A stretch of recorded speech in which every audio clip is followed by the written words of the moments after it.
Hema committee report വന്നതിന് ശേഷം പലർക്കും ഇതൊക്കെ തുറന്നു പറയാൻ അമ്മയിൽ തന്നെ സ്ത്രീകൾ മുൻപോട്ട് വന്ന് സംസാരിക്കാൻ തുടങ്ങി. അതിൻ്റെ അടിസ്ഥാനത്തിലാണ് ഇപ്പോൾ ഞങ്ങൾ ഇതൊക്കെ പറഞ്ഞത് എന്നുകൂടെ നിങ്ങളെല്ലാവരും മനസ്സിലാക്കണം.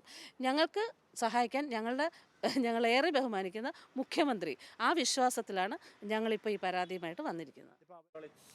സിനിമാ മേഖലയിലെ പ്രശ്നങ്ങൾ ഓരോ ദിവസവും സങ്കീർണമായി മാറിക്കൊണ്ടിരിക്കുകയാണ്. അവിടുത്തെ സിനിമാ നടിമാരാണിപ്പോൾ പരസ്പരം ഓരോ വിഷയങ്ങളും ഓരോ ദിവസം ഉന്നയിച്ചുകൊണ്ടിരിക്കുന്നത്. നമ്മളൊപ്പം ആദ്യകാല സിനിമാ നടികളിൽ ഒരാളായിട്ടുള്ള ഉഷ നമ്മളൊപ്പം ചേർന്ന്. ഇപ്പോഴത്തെ ഒരു പ്രശ്നം എന്താണ്? നിങ്ങൾ ഇപ്പോൾ ഈ പരാതി കൊടുത്ത ആർക്കാണ്? ഞങ്ങൾ നേരത്തെ ഒരു വിഷയം ഉന്നയിച്ചിട്ടുണ്ടായിരുന്നു. നേതൃനിരയിലേക്ക് സ്ത്രീകളായിട്ടുള്ള ആൾക്കാർ വരുമ്പോൾ അത് യോഗ്യതയും അർഹതയുള്ള ആൾക്കാരായിരിക്കണം എന്നൊരു കാര്യം ഞാൻ മീഡിയയുടെ മുമ്പിൽ പറഞ്ഞിരുന്നു. അതിനുശേഷം ഇങ്ങോട്ട് ഓരോ വാർത്തകളിങ്ങനെ വരുന്നുണ്ട്. ആ ഒരു ബൈറ്റ് കൊടുത്തതിന് ശേഷം ഞാൻ ഒരു സോഷ്യൽ മീഡിയയിലായാലും ഒരു ചാനലിലായാലും ഒന്നും ഞാനൊരു ബൈറ്റുമായിട്ട് വന്നിട്ടില്ല. എനിക്ക് പറയാനുള്ള അഭിപ്രായം ഞാൻ അന്ന് എൻ്റെ അഭിപ്രായം പറഞ്ഞു. അതിനുശേഷം ന്യൂസ് 18 ചാനലുകാർ വളരെ നിർബന്ധപൂർവ്വം എന്നോട് റിക്വസ്റ്റ് ചെയ്ത് ഒരു ദിവസം ഒന്ന് ഫോണിലെങ്കിലും വരണം എന്ന് ഞാൻ ഒഴിഞ്ഞു മാറിയതാണ്. എനിക്ക് പറയാനുള്ള പറഞ്ഞു. പിന്നെ എപ്പോഴും ഞാൻ ചാനലിൽ വരുന്നില്ല, എനിക്ക് അങ്ങനെ പ്രത്യേകിച്ച് വേറെ ഒന്നും പറയാനില്ല എന്ന് പറഞ്ഞതാണ്. നമുക്ക് ഉന്നയിക്കാനുള്ള കാര്യം നമ്മൾ പറഞ്ഞു കഴിഞ്ഞു. അപ്പോൾ അതിൽ തന്നെ നമ്മൾ ഇപ്പോഴും ഉറച്ചു നിൽക്കുന്നു. അതിനൊരു മാറ്റവുമില്ല, അതിൽ തന്നെ ഉറച്ചു നിൽക്കുന്നു. പരാതി എന്താണ് കൊടുക്കാൻ കാര്യം? അല്ല, അപ്പോൾ അതിനുശേഷം ഇപ്പോൾ പരാതി കൊടുക്കാൻ കാരണം ഇപ്പോൾ നമ്മൾ പരാതി ആർക്കെതിരെയാണോ സംസാരിച്ചത് ആ വ്യക്തി ഞങ്ങൾ നിയമപരമായിട്ട് നടപടിയിലേക്ക് പോകാൻ നിന്നു. അടുത്ത സ്റ്റെപ്പ് നിയമപരമായിട്ട് ഞങ്ങൾ ആ സ്ത്രീകളെല്ലാവരും കൂടെ ആലോചിച്ച് ഞങ്ങൾ പരാതിയുമായിട്ട് പോകാം എന്ന് തീരുമാനിച്ചപ്പോൾ ഞങ്ങൾക്ക് എല്ലാവർക്കും ഏറ്റവും വേണ്ട കാര്യമെന്ന് പറയുന്നത്, അത്യാവശ്യമുള്ളത്, ഏറ്റവും ഞങ്ങളേറെ ഇഷ്ടപ്പെടുന്നത് ഞങ്ങളുടെ സംഘടനയാണ്. അപ്പോൾ സംഘടനയ്ക്ക് ദോഷം വരുന്ന ഒരു കാര്യവും ഇന്ന് വരെ നമ്മൾ ആരും ചെയ്തിട്ടില്ല. അപ്പോൾ സംഘടനയെ ബാധിക്കുന്ന തരത്തിലേക്ക് ഒരു കാര്യത്തിന് നിങ്ങൾ പോകരുത്. ഇലക്ഷൻ ഭംഗിയായിട്ട് നടക്കണം. അതിൽ അംഗങ്ങൾ തീരുമാനിക്കട്ടെ ആര് ജയിക്കണം, ആര് തോൽക്കണം. അത് തന്നെയാണ് ഞാനും ആദ്യം പറഞ്ഞത്. അപ്പോൾ അതുവരെ ഇലക്ഷൻ വരെ നിങ്ങളാരും നിയമപരമായിട്ട് ഒരു കേസുമായിട്ട് പോകരുത്.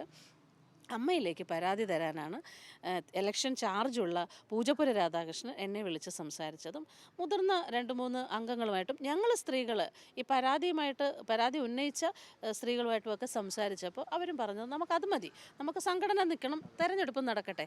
അങ്ങനെ പറഞ്ഞു. ഞങ്ങൾ 15-ാം തീയതി വരെ ഞങ്ങൾ അമ്മയിലേക്ക് പരാതി കൊടുക്കാൻ തീരുമാനിച്ചു. ഞങ്ങൾ ബ്ലോക്ക് ചെയ്ത് ഞങ്ങൾ അങ്ങനെ തീരുമാനിച്ചിരിക്കുന്നു.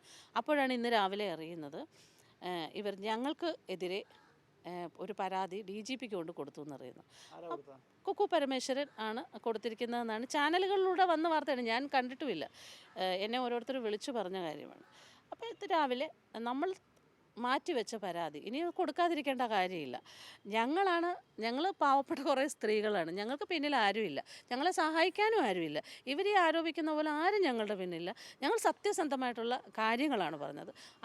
അവർക്ക് സ്വാധീനവും പണവും അവരെ സഹായിക്കാനും ഒരുപാട് ആൾക്കാരുണ്ട്. സിനിമാ ഫീൽഡിലുള്ളവരും ഉണ്ട്, അല്ലാത്തവരും ഉണ്ടാവാം. ഞങ്ങൾക്ക് ആരുമില്ല, ഞങ്ങൾ ഒറ്റയ്ക്കാണ് ഫൈറ്റ്. അവരുടെ പിന്നിൽ ഈ പറയുന്ന പോലെ സിനിമാ നടന്മാരൊക്കെ അങ്ങനെയുള്ള ആൾക്കാരൊക്കെ ഉണ്ടോ? അല്ല, അതാണ് ഞാൻ പറഞ്ഞത്.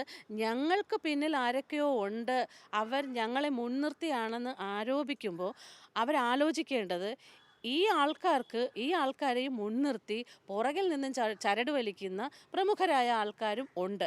അതിനെതിരെയാണ് ഇവരെ റബ്ബർ സ്റ്റാമ്പാക്കി ഭാരവാഹിത്വത്തിലേക്ക് കൊണ്ടുവന്ന് പുറകിൽ നിന്ന് ചരട് വലിക്കുന്ന ആൾക്കാരെ ഞങ്ങൾക്ക് ബോധ്യമുള്ളത് കൊണ്ടാണ് ഞങ്ങൾ അതിനെതിരെ പ്രതികരിക്കുവാൻ തീരുമാനിച്ചത് തന്നെ. പരാതി ആർക്കൊക്കെയാണ് കൊടുക്കുന്നത്? ഞാനിപ്പോൾ പരാതി DGPക്ക് കൊടുത്തിട്ടുണ്ട്, ബഹുമാനപ്പെട്ട മുഖ്യമന്ത്രിക്ക് കൊടുത്തിട്ടുണ്ട്, സാംസ്കാരിക വകുപ്പ് മന്ത്രിക്ക് കൊടുത്തിട്ടുണ്ട്, വനിതാ കമ്മീഷന് കൊടുത്തിട്ടുണ്ട്, മനുഷ്യാവകാശ കമ്മീഷൻ.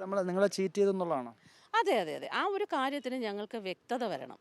അത് ഇതുവരെ എന്തുകൊണ്ട് പരാതി ഉന്നയിച്ചില്ല, 2018 നടന്ന കാര്യത്തിന് എന്തുകൊണ്ട് ഇതുവരെ നിങ്ങൾ പരാതി ഉന്നയിച്ചില്ല എന്ന് പല ചാനലുകളിൽ നിന്നും പല നമ്മുടെ സഹപ്രവർത്തകരായിട്ടുള്ള ഈ ചാനൽ ചർച്ചകളിലൊക്കെ പോകുന്ന ചില ആൾക്കാരുണ്ട്. അവരൊക്കെ ചോദിക്കുന്നുണ്ട്. മറ്റേ കുക്കു പരമേശ്വരൻ്റെ സുഹൃത്തുക്കളായിട്ടുള്ള ആൾക്കാരൊക്കെ ചോദിക്കുന്നുണ്ട്.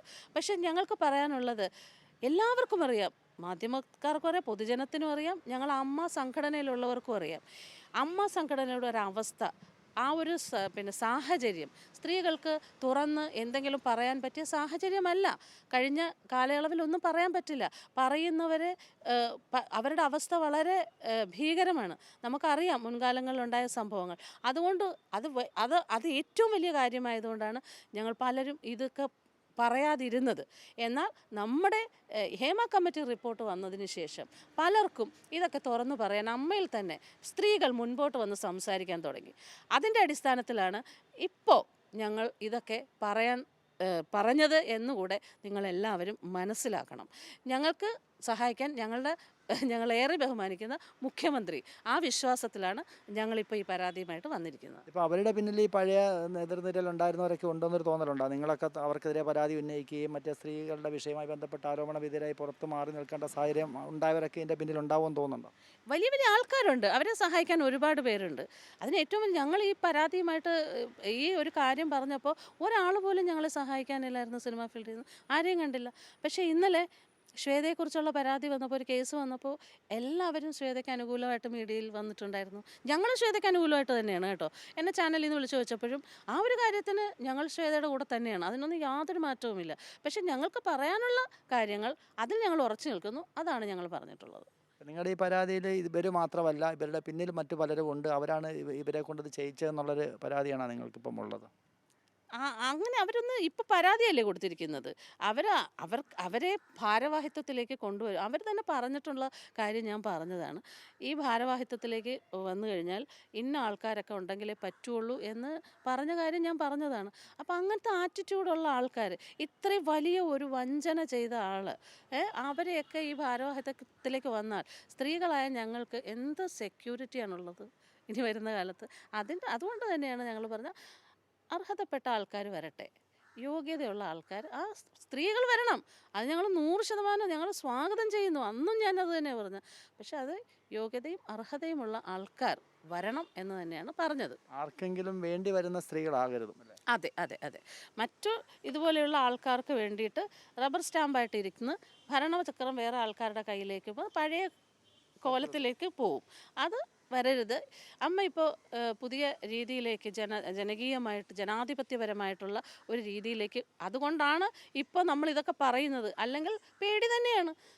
അതുകൊണ്ട് തന്നെ അവസരങ്ങൾ നഷ്ടപ്പെടുകയും വളരെ ബുദ്ധിമുട്ടുകളുണ്ട്. ഇന്നതല്ല സാഹചര്യം. അതിൻ്റെ കാര്യം ഞാൻ പറഞ്ഞു. ഈ ഹേമ കമ്മിറ്റി റിപ്പോർട്ട് വന്ന ഒരു സാഹചര്യം, അതിനുശേഷം ഞങ്ങൾക്ക് ഏറ്റവും വിശ്വാസം ഞങ്ങളുടെ മുഖ്യമന്ത്രിയെ തന്നെയാണ്. അത് ഞങ്ങൾക്ക് എല്ലാ നീതിയും വാങ്ങിച്ചു തരുമെന്ന് ഞങ്ങൾക്ക് ഉത്തമ വിശ്വാസമുണ്ട്.